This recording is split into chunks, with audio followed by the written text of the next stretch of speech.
नमस्कार दोस्तों, मैं हूँ राज शिकारी। आज मैं जो टॉपिक पे बात करने वाला हूँ वो है जॉर्ज सोरोस का टॉपिक। और ऐसे बेसिकली मैं इन सब पे वीडियो नहीं बनाता क्योंकि पहले ही इस पे बहुत सारी बातें चित हो चुकी होती है, मगर ऐसे ही कुछ मुझे चीज़ें जानने को मिली तो मैं सोचा कि इस पे एक वीडियो बनाना ज़रूरी है। तो पहले मैं यहाँ पे थोड़ा क्लियर कर दूँ कि ये जो वीडियो है, हो सकता है यहाँ पे बहुत सारे लोग थोड़े बायस माइंडसेट के साथ आए कि यहाँ पे तो एक पार्टी को सपोर्ट किया जा रहा है और नेगेटिव बातें हो रही है, पॉजिटिव बातें हो रही है। और बहुत सारे लोग, उनके अंदर ये एक तरीके से माइंडसेट बन चुका है कि वो हमेशा एक माइंडसेट की तरफ चले जाते हैं, आइडियोलॉजी की तरफ, कि या तो ऐसा होगा ही होगा या तो ऐसा नहीं होगा। तो मैं जो यहाँ पे कह रहा हूँ वो ये कि हम थोड़ा बीच का रास्ता देखते हैं, यानी कि हम क्यों ना डाउट ऑफ बेनिफिट खुला रखें, बेनिफिट ऑफ डाउट।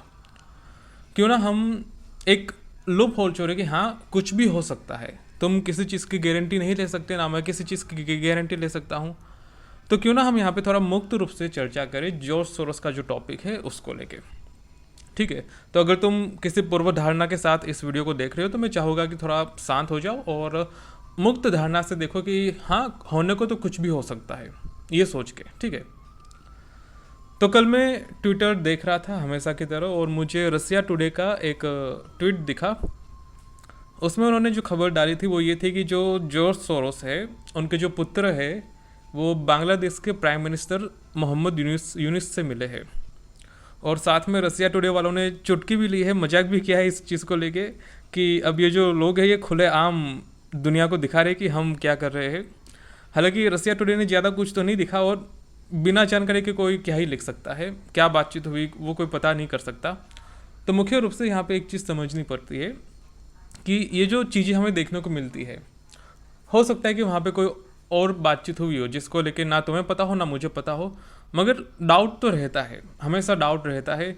और सवाल ये भी है कि टाइमिंग बहुत मैटर करती है, क्योंकि जब पहले जो प्राइम मिनिस्टर थी शेख हसीना, उस समय तो ये सब चीज़ें नहीं हो रही थी। उस समय जो अमेरिका का विजिट वगैरह बहुत कम वगैरह होता था, मगर जब से नई नई सरकार आई है तब से जो न्यू प्राइम मिनिस्टर है बांग्लादेश के, वो अमेरिका जा चुके हैं। फिर ये जॉर्ज सोरोस का जो मामला है, तो एक चीज़ थोड़ी देखने को मिलती है और ये भी कि टाइमिंग बहुत मैटर करती है इन सब चीज़ों में। और दूसरी चीज़ ये कि कुछ जो एजेंसियाँ है, मीडिया एजेंसियाँ, तो वो लोग समय समय पे कुछ डॉक्यूमेंट रिलीज़ करती रहती है। मैं नीचे लिंक वगैरह दे दूंगा, अगर यूट्यूब अलो करता है तो मैं नीचे लिंक वगैरह दे दूंगा, जिसमें कुछ न्यूज़ रिपोर्ट, मीडिया रिपोर्ट्स आती रहती है कि अमेरिका का कुछ ना कुछ इन्वॉल्वमेंट है बांग्लादेश को लेके।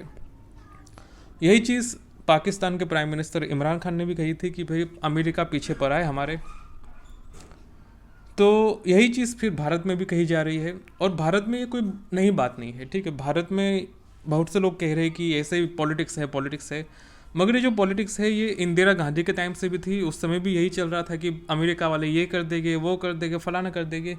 तो इंदिरा गांधी के टाइम में भी ये सब चीज़ें चला करती थी।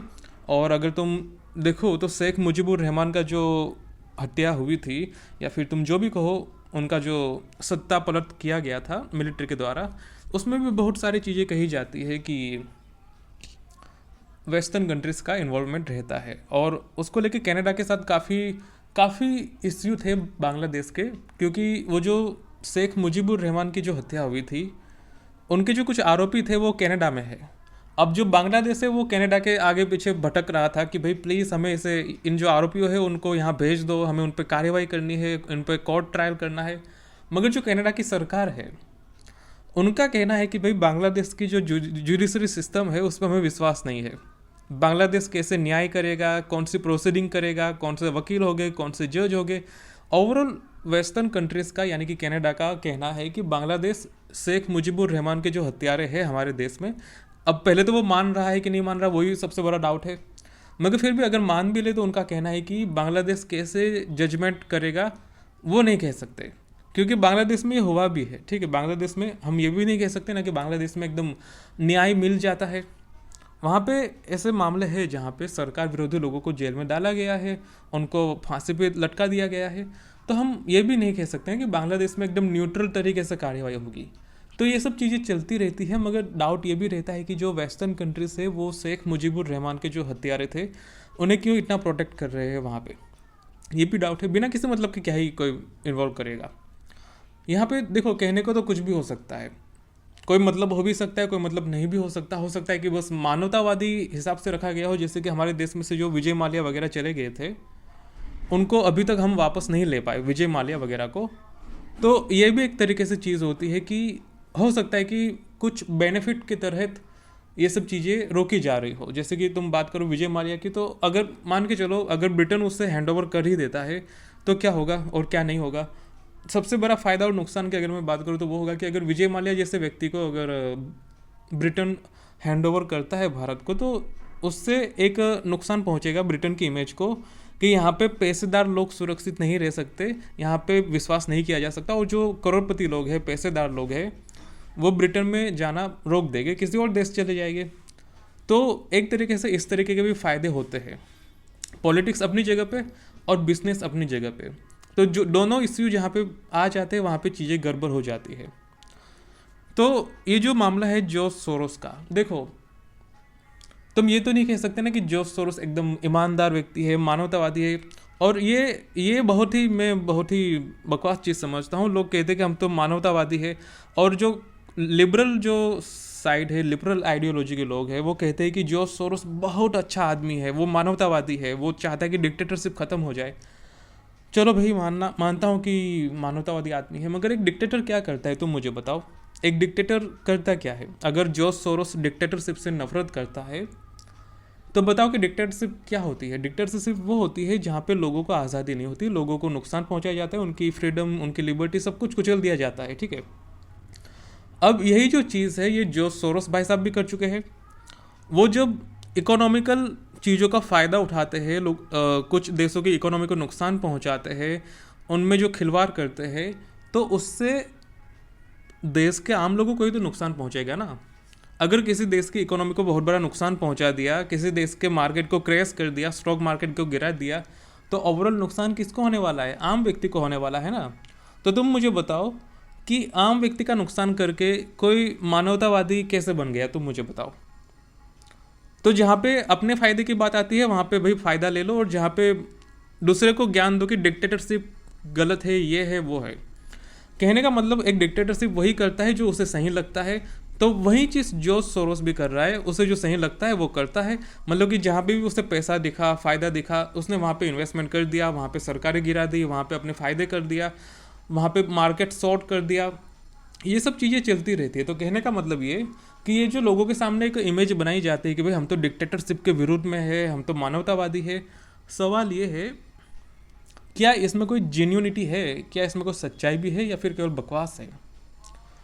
तो ये सब चीज़ें हमें समझनी पड़ती है। और सवाल ये भी है कि जॉर्ज सोरोस अकेला तो होगा नहीं, वो अकेला तो ये सब करेगा नहीं, उसके आगे पीछे भी तो 50 लोग हो गए, 10-15 लोग हो गए, कुछ ना कुछ। तो सवाल ये है कि अगर ये कोई एक लॉबी है तो लॉबी की विचारधारा क्या है, उनकी सोच क्या है। और हमें समझना पड़ेगा कि ये जो मेंटलिटी है सरकार गिराने की और बदलने की, जो भी कहो, अब ये किसके फ़ायदे के लिए, किसके नुकसान के लिए, ये सब समझा जा सकता है। और इसमें जो पॉलिटिक्स भी है ये भी थोड़ी विचार करने योग्य है। मगर यहाँ पे हम एक चीज़ क्लियर कर सकते हैं कि यहाँ पे पूरी तरीके से बायस नहीं होया जा सकता कि या तो कुछ नहीं है या तो बहुत कुछ है। मैं हमेशा कहता हूँ कि कुछ हो भी सकता है, कुछ नहीं भी हो सकता। तो ये जो रसिया वाले कह रहे हैं, ये रसिया टुडे में जो रिपोर्ट वगैरह है और जो इंडिपेंडेंट मीडिया हाउस कह रहे हैं, उसमें कुछ ना कुछ सच्चाई तो होगी। और ना भी हो तो भी इसका मतलब ये तो नहीं कि वो लोग निर्दोष है, पहले भी कर चुके हैं, आगे भी करते रहेंगे। तो कहने का मतलब ये है कि हमेशा डाउट ऑफ बेनिफिट खुला रहना चाहिए। जो सोरोस जो भी कर रहा है, जो भी नहीं कर रहा है, जो भी कहो, हमें ये चीज़ समझनी पड़ेगी